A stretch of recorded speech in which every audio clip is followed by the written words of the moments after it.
Previously we talked about ions, and I virtually, like I told you in an audio call, that how ions are formed. But today we are going to see how ions are formed in an animation, so that would be a little more clear to you now, that how the ions are formed. So, starting our chemistry part for today.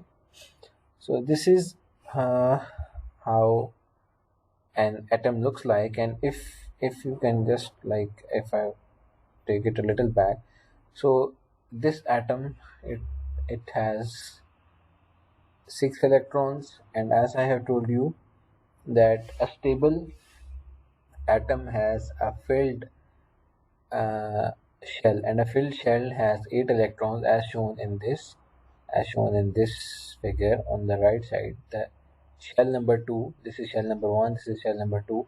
The shell number two has a filled shell with eight electrons, but the outermost shell of this atom has only one electron, so it should be filled with eight electrons, and same with this case, it should be filled with eight electrons.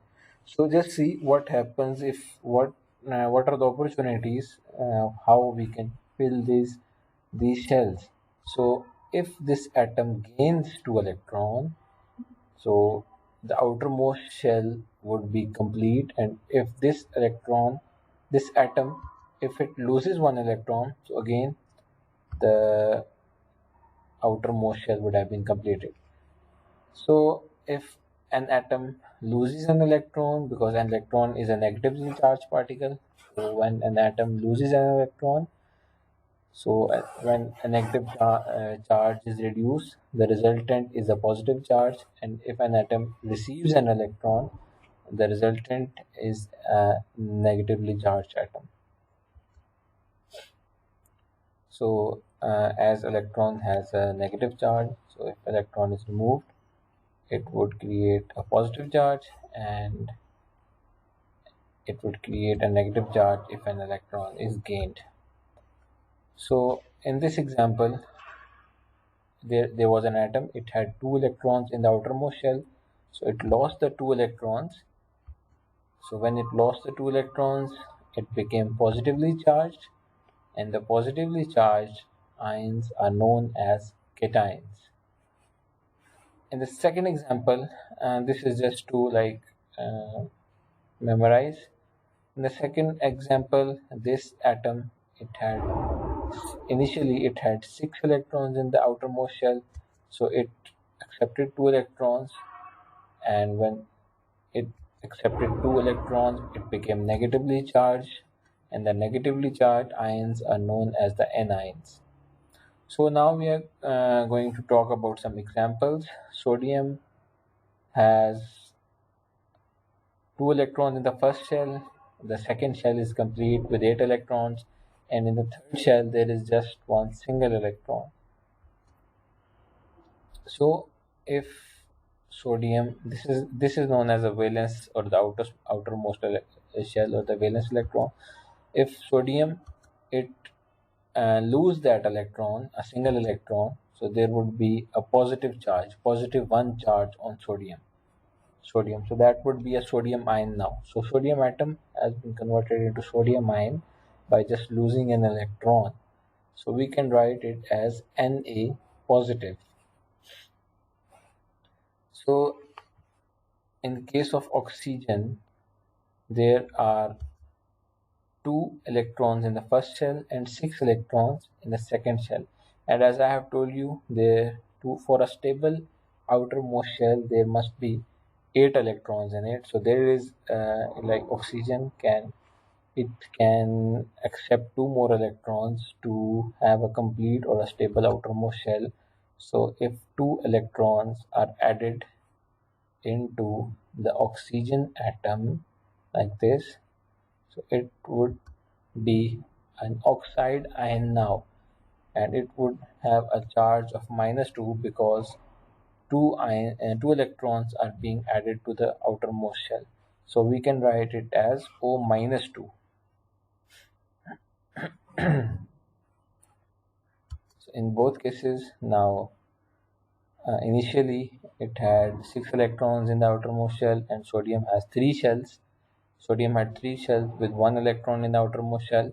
So when sodium lost an electron and oxygen gained two electrons, so now both of these has two and filled outermost shell, and both of these now have a charge.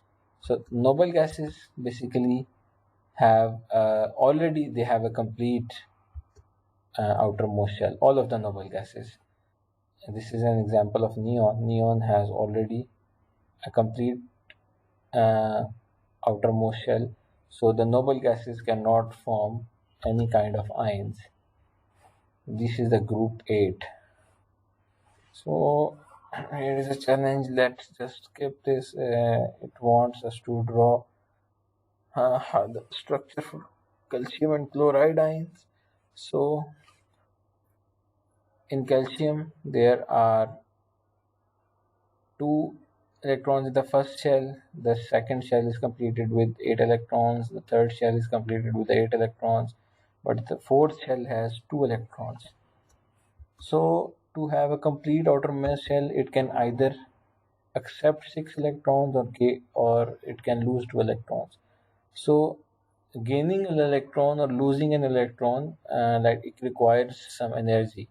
So gaining 6 electrons would require much energy than to just lose the 2 electrons. So it easier for calcium to lose the electrons and form a calcium positive 2 ion.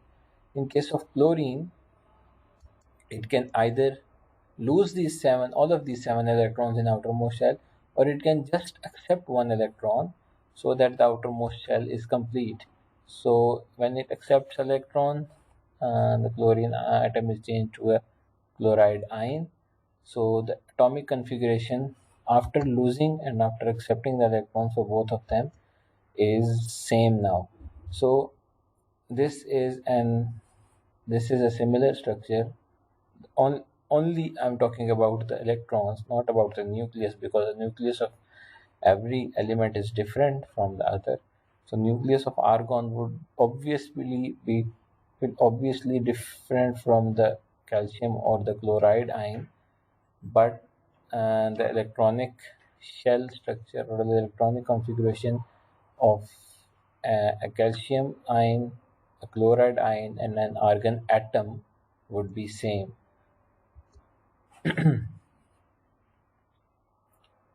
Okay, let's. So there is another question: what do sodium and magnesium they have in common? Both of these are metals. Sodium has an electric configuration. Sodium belongs from the group 1 metals, and all of the group 1 metals they lose 1 electron to form positive 1 ions. So sodium it also loses 1 electron to form the 1 ion, and the magnesium it has 2 electrons because it belongs from the group 2 element, group 2 metals. So the group 2 metals they can lose 2 electrons to form a magnesium ion. So non-metals they accept the electrons like oxygen and fluorine. Both of these are non-metals. Oxygen belongs from the group 6 element. So group 6 have 6 electrons in the outermost shell, and all of the group 6 elements they can gain 2 electrons to form a negative 2 ion. The group 7 they can accept 1 electron to form negative or an anion with a negative charge. So the group 3 elements they can either gain 5 electrons or lose 3 electrons. Losing 3 electrons is easier, so they can lose 3 electrons to form a plus 3 ion. And same goes for group 5 elements. They can accept 3 electrons to form a minus 3 ion. So we left the group 4 elements because they cannot, so they have 4 electrons, so they require the same amount of energy. Either they can lose these 4 electrons or they can gain 4 electrons. So it doesn't matter for either they lose or they gain the 4 electrons. But in the group 4 elements, neither do they lose electrons nor do they accept the electrons, they just share their electrons. So that will be discussed in some later lecture, that how the group 4 elements work. So the atoms that gains electrons are known as anions, and when they loses electron, they become cations. So this is the summary.